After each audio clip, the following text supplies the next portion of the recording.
Tampoco es bravo, no le va a acabar. Se acaba la batería.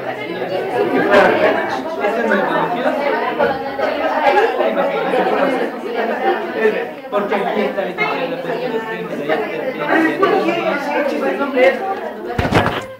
Ya, y groserota. Sí es. Ya, a ver, escuchen por favor. Oigan, estas chicas, toda la vida, sí, toda la vida.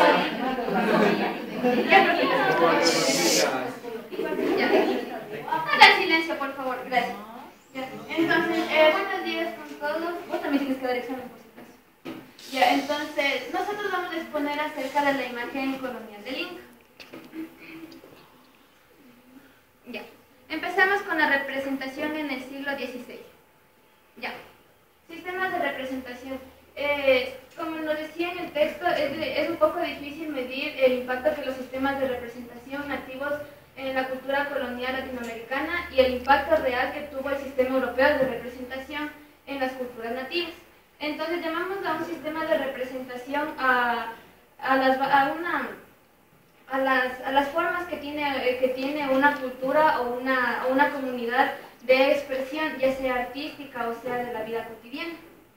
Entonces, muy simplemente se nos dice que uno de los efectos inmediatos de estas conquistas de los españoles fue la destrucción de todos estos sistemas artísticos de los incas y de los aztecas, y que estos sistemas nativos no tuvieron prácticamente ningún efecto sobre el arte de los españoles en las colonias.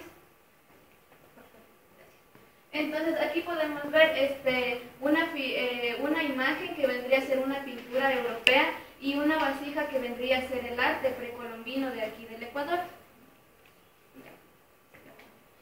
Nos dice que si los conceptos de representación, tanto peruanos como aztecas, de algún modo pudieron moldear la representación colonial, no han de ser reconocidos en primer lugar por las diferencias que se encuentran entre lo que ocurrió entre los virreinatos tanto de España como de Perú. Es decir, que por este conflicto que hubo prácticamente toda la invasión que nosotros tuvimos, es muy difícil que se reconozca que también el arte andino, el arte inca o el arte azteca pudo influir en el arte español. ¿Por qué? Porque ellos vinieron y simplemente sobrepusieron su cultura sobre nosotros. Entonces es como que si solo tomaron todo lo que les importaba, que era el oro, pero nada más. Entonces aquí tenemos una de esas representaciones que vendría a ser un cuadro del encuentro. Aquí tenemos prácticamente lo que se tuvo de la visión andina a lo que vino a ser la visión europea, es decir, la visión que nosotros tenemos de lo que fue realmente la conquista española. Dice que estas diferencias no se encuentran en gran cantidad de arte religioso, es decir, estas diferencias no las podemos encontrar en la mayoría de arte que fue de los españoles. Como podemos ver aquí, es un arte religioso, cuadros de siempre que cuentan letanías, mandamientos o cosas de la Biblia. Entonces, estos cuadros de aquí simplemente son pintados con cosas o con creencias que tienen los españoles, más no se toma en cuenta tampoco lo que es la cosmovisión que se tenía aquí antes de que vinieran los españoles. Estas diferencias pueden ser reconocidas a través de aquellas instancias en las que las culturas conquistadas fueron presentadas visualmente en un foro europeo, pero basándose en imágenes producidas en el Nuevo Mundo. En esta parte de aquí también se refiere a que todas estas formas de representación que tuvieron nuestros antepasados fueron representadas también por los europeos, fueron representadas en lo que se conoce como las crónicas, o quienes lo plasmaron fueron los cronistas.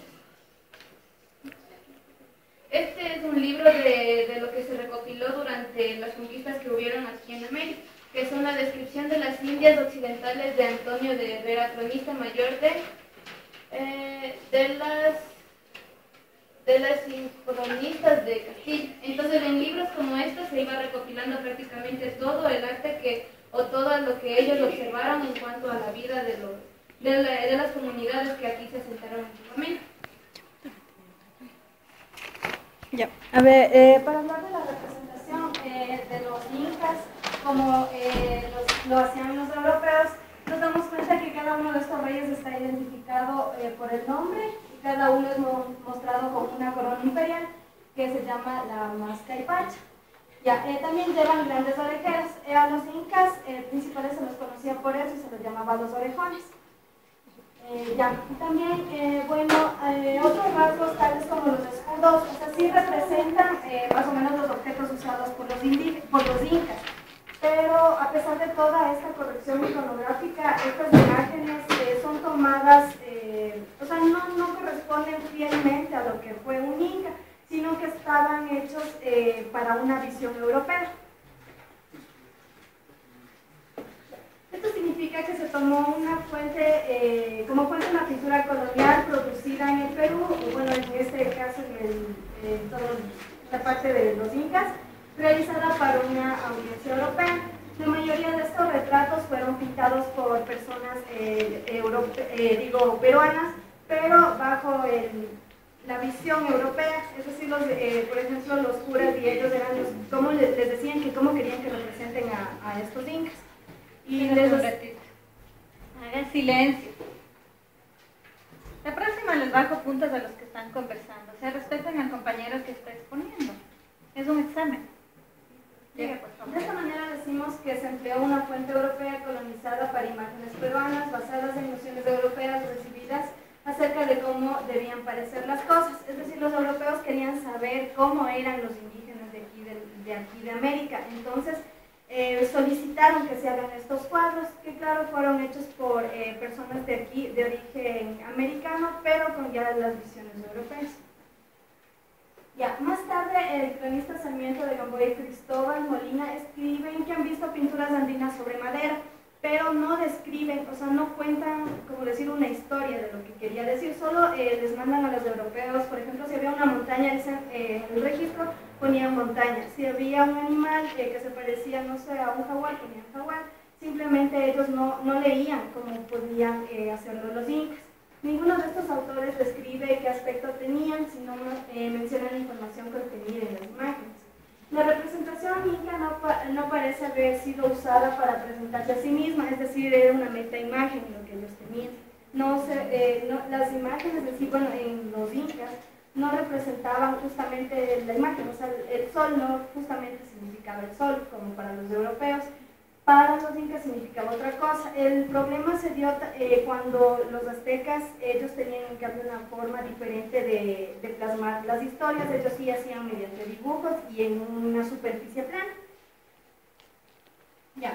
Agustín Zárate observa que en Perú no hay letras que conserven la memoria de los hechos pasados, sino unas ciertas cuerdas de diversos colores anidadas o anudadas. El mismo sentimiento lo dice otro cronista, Cabello de Balboa, quien escribe que los nativos de México sí usaban pinturas y dibujos en los cuales habían figuras que representaban las historias de los mexicanos, bueno, las que querían recordar. Estos dos autores están hablando ciertamente de lo que son los quipus. Bueno, los cronistas y autoridades españoles reconocieron que los quipus eran un método muy interesante, pero debido a que los españoles del siglo XVI no les interesaba este tipo de cosas, por lo que muchas de estas cosas tenían que ser traducidas del español, y bueno, no se dieron todo el tiempo, por ejemplo, en los quipus incas. Las cuerdas, bueno, ya hablamos que los quipus son registros no lineales sin superficie, y bueno, sí llamaron la atención europea, pero como ya les dije, no pudieron, no pudieron interpretarlas. O sea, necesitaban de alguien que les interprete, y entonces no se dieron la molestia de decir eso. Bueno, entonces, como hablábamos de los aztecas, que ellos sí tenían estas imágenes plasmadas en una base, los europeos lo vieron como algo similar a lo que ellos decían, por lo que denominaron que esto era algo así como una actividad pagana o que era del demonio, por lo que se encargaron de destruirlo todo. Al quipu, al verlo de una manera distinta y no tomarlo como una amenaza para la corona española, simplemente los dejaron y no los quemaron como en los registros aztecas. Ya. La apropiación incluyó la reutilización de los tlacuilos, que eran las personas mexicanas que escribían y dibujaban los libros. Por otra parte, bueno, en el Imperio Inca, los quipu camayoc eran aquellos que hacían los quipus y también interpretaban los quipus, pero no hay registro de que estas personas hayan sido tomadas por los españoles y que los hayan reentrenado para volver a escribir. Ya. Bueno, en los dibujos de Guamampoma, el quipu es mostrado solo como un hombre para señalar su oficio y deber como quipu camayoc. Nunca intenta representarlo como un objeto mismo. Bueno, el quipu no revela nada acerca de su identidad, es algo muy enigmático. Se lo puede tomar al quipu también como una metaimagen, que bueno, yo de lo que busqué de metaimagen encontré que es cualquier imagen que se utilice para reflexionar sobre la naturaleza de otra imagen, es decir, que una imagen está en representación a otras. Hay una aclaración. Los españoles y en general la concepción europea de la iconografía es que tú ves algo, lo asumes y vuelves a representar eso que tú has visto. Entonces ves una flor y luego dibujas la flor. En cambio acá la diferencia es que la representación visual parte del interior de la persona hacia afuera, no al revés. Entonces el quipu y todas las representaciones iconográficas decimos que son metaimágenes porque constituyen en sí símbolos más amplios que representan ideas. No representan cosas específicas, sino ideas. Por ejemplo, si estoy dibujando un sol, no estoy representando literalmente al sol, sino todos los significados que existen en torno a la divinidad del sol, en torno a la energía, el calor, las posibilidades del sol. La descripción del tipo debe haber sido tan ininteligible para un europeo como las palabras escritas mismas, porque su relación estaba basada en un texto de ilustración. Los europeos siempre han tomado más en cuenta la mimesis, que quiere decir que mientras más que tienen que ser las pinturas, por ejemplo, ¿los qué? ¿Botero? ¿Se llama? Bodegón. Es bodegones. Ya, los bodegones, por ejemplo, son representaciones del naturaleza muerta y tenían que ser igualitos, entonces ellos tomaban más en cuenta esto, entonces no se le tomó al quipu como algo así, entonces no podían relacionar los textos. Y otra aclaración, gracias. Importante es que en Europa tenemos, y en general en Occidente, una preponderancia grandísima del texto y de la escritura. Entonces, es verosímil algo cuando lo puedo comprobar viendo, ¿no es cierto?, para Occidente. En cambio acá, la verosimilitud y la importancia de las cosas y la forma del lenguaje era la oralidad, escuchando. Entonces, ¿quién es el que mejor habla, el que más sabe? El ancestro, el antepasado, de ahí la importancia de los antepasados. Contrario a Occidente. Sigamos. Eso no es tuyo, Sofía. ¿Qué era tuyo? La tuya era la última parte. En cuanto al arte encontrado por los españoles, ellos como no pudieron interpretarlo, se dedicaron a la destrucción de todo el arte que encontraron aquí en América. El arte también que encontraron los españoles era abstracto, por ello los españoles no podían comprender qué era lo que los incas o las culturas prehispánicas querían plasmar en sus obras de arte. Y la única forma en que los españoles encontraron para comprender las obras de arte que aquí había era a través del texto.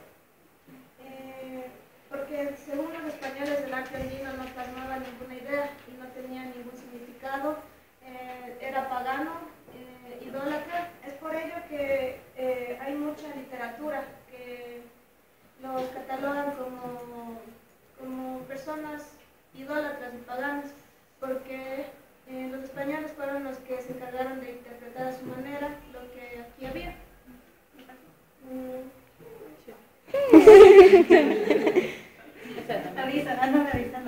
Yo creo que esa también ya viste. Como ya les dije, como no podían descifrar lo que el arte quería expresar, tuvieron que traducirlo en una forma textual. Con esto quiero decir que... ¿Le paso?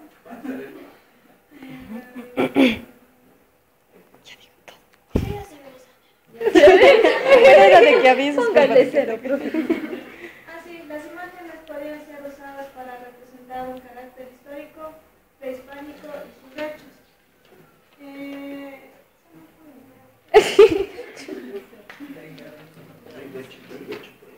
Ya, sí, mándale. Ese es tuyo. Sí, sería de esto, ¿no? Tú eras último. Ese era después de mí.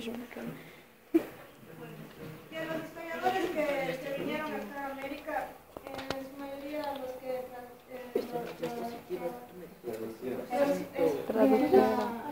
arte de aquí de América eran los curas, todos ellos. Entonces, como ellos consideraban que el arte era pagano, entonces se dedicaron a interpretarlo de otra forma y también lo destruyeron. Bueno, varias ideas del film. Primero, si ustedes se fijan en estas, como en todos los ejemplos que nos han traído, se van repitiendo los símbolos básicos que hemos aprendido en esta materia. Entonces, luego ustedes, si quieren dedicarse, pueden, tomando esos símbolos, analizar un poquito cada pieza. Luego, la otra cosa importante es que, si han escuchado esta frase de traductor, traidor. O sea, cuando tú pasas una cosa de un idioma a otro idioma, Cambias. inevitablemente estás modificando la idea para más o para menos. Entonces, el problema de una no comprensión de idiomas ya es grande. Imagínense una no comprensión de lenguajes. O sea, el uno está hablando en escrito, el otro está hablando en dibujos. Es bien complicado. Entonces, cuando sucede esta traducción, obviamente la idea que predomina es la del grupo dominante. Y queda por fuera la idea del grupo subalterno, en este caso América. Entonces, ¿qué es lo que sucede? Los españoles históricamente venían de las guerras estas con los moros, de los cristianos con los moros, ¿no es cierto? Entonces los moros eran los bárbaros, los malos y demás. Entonces esa misma idea quisieron ellos aplicar acá. En este sentido, se asocia a lo americano con lo que no tiene un significado profundo y con la naturaleza. Entonces ellos estaban vinculados a la cultura y acá la naturaleza. Si se dan cuenta de esa oposición, eso implica que lo de acá estaba siendo manejado como algo subalterno. ¿Algo más? Digamos. Yo les voy a hablar igual sobre los quipus. Los quipus no son un elemento distintivo para la representación andina, sino son una parte del desarrollo andino de la tecnología del tejido. ¿Qué nos quiere decir? Que eran que los quipus, aparte, fueron todos escultores y todos se acogieron como ejemplo también para una representación andina. O sea, no pudieron describir tantas cosas los investigadores y los historiadores, pero y hasta ahora no pueden distinguir más que el señor Murúa, que él sabía, pero nunca dejó él investigó. Sabía, pero era la pintura también fue parte de la cultura de los incas. Sus diseños eran abstractos, eran motivos que probablemente desmarcaban estatus étnicos, políticos y religiosos. Sus dibujos eran lineales, perfectos, abstractos de su forma y metafóricos en su significado. Igual como les dije, o sea, nunca pudieron representar. Ellos tenían sus tejidos. Sus tejidos era parte de su escritura, de su medio de comunicación, pero ellos, los conquistadores y los investigadores traducían a otra cosa, nunca sabían para qué realmente utilizaban los incas de esta clase de cosas. Sus imágenes tienen un diseño bidimensional. Esto ayuda a dar a la imagen coherencia de su composición. Sus imágenes daban un concepto de la asociación hombre-naturaleza, como siempre hemos hablado, ¿no? Nuestros ancestros siempre tenían conexión. Hombre-naturaleza, naturaleza-hombre, lo que los conquistadores no lo tienen. Las vasijas, cleros y sus tejidos fueron objetos simbólicos e importantes para los pueblos andinos. Los cleros y los tejidos eran dados como presentes a las personas viejas importantes. Siempre había reunión, como decirlo, una reunión así solemne, había convivios, fiestas. Fiestas o actos importantes, esos rituales. Entonces ahí siempre los incas daban estos obsequios a los incas mayores. Sus imágenes también representaban paisajes naturales y culturales. Los tipos de pintura que se han descrito son una forma de aculturación de la imaginería creada para la élite colonial. La ideología andina siempre tenía en mente la unión naturaleza-ser humano, mientras que el pensamiento occidental separa la naturaleza con el hombre. Le ponen lucha, ¿no es cierto? Yep.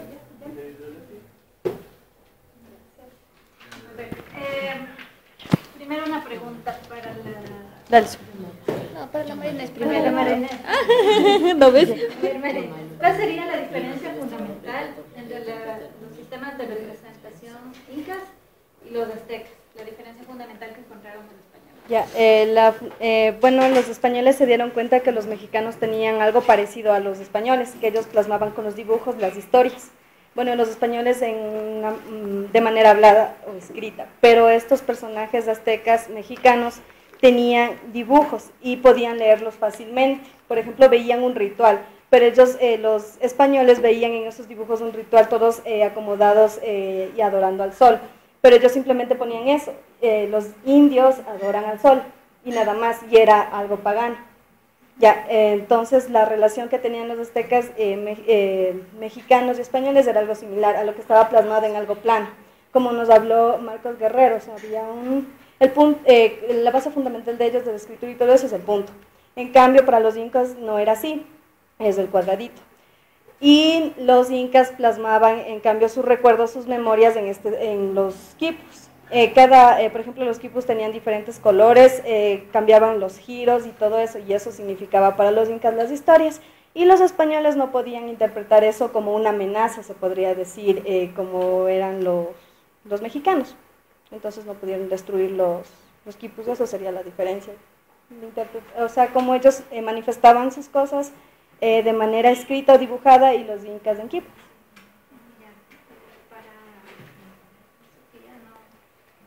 Estefan. Que siempre me confunden con la Sofía. Es que tienen con él. No, profe, no me confundo. Ya va. Perdóname. Póngale cero, profe. ¿Por qué crees tú que era tan complicado para los españoles entender un sistema como los quipus? Porque la inteligencia de nuestros ancestros era mucho más avanzada que los españoles. O sea, para mí es eso. O sea, todos era dirigido a todos los quipus y nuestros ancestros, las cosas eran dirigidas o sea, era relacionada con la tierra, con los seres divinos y todo. Entonces, cada escritura y cada símbolo que ellos hacían era relacionado con eso. Y como los colonizadores, los españoles, de eso no sabían y no tenían relación con eso, entonces yo creo que por eso no lograron entender. Bueno, son formas de entender y de expresarse diferentes, ¿no es cierto? Es como que ahorita nosotros nos fuésemos a China o a Marte, y los chinos tienen su sistema de escritura es muy diferente al nuestro. Nosotros representamos fonemas, ellos representan ideas en cada uno. Entonces imagínense, es un choque así, ¿no? Totalmente brutal. A ver, Alison, un ejemplo de un sistema de representación. Ya, por ejemplo, para los incas de aquí tenían los sistemas de, ¿cómo se llama? Una manera de expresarse para ellos era a través de las cerámicas, como lo que se han encontrado anteriormente. Pueden ser las cerámicas que representaban figuras zoomorfas, o sea, animales que ellos consideraban sagrados, figuras antropomorfas representando a personas con conocimientos ancestrales que guardaban o sea, prácticamente todos los conocimientos de una comunidad, que son los chamanes. Ya, y un ejemplo de representación europea podría ser para ellos las pinturas con motivos religiosos, como ellos son, o sea, tienen tanto la creencia de Dios, la creencia de un cielo, un infierno, entonces eso podría ser un sistema de representación de ellos. ¿Cuál sería un sistema de representación actual de nuestra sociedad? La actual sería el sellito de Facebook, ¿no es cierto? Perfecto, claro. A ver, Sofía. Póngale cero. Quiero ver tú. Imagínate si fueras enemiga. Pobre Sofía. Oye, nuestra exposición ya va 25 minutos.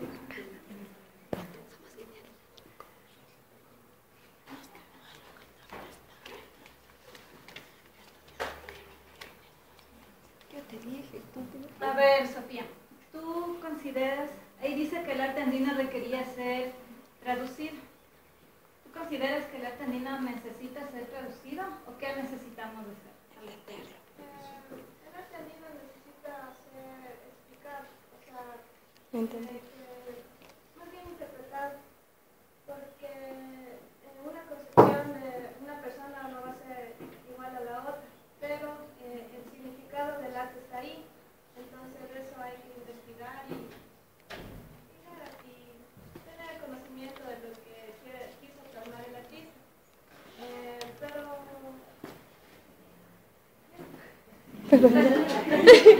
De pocas palabras.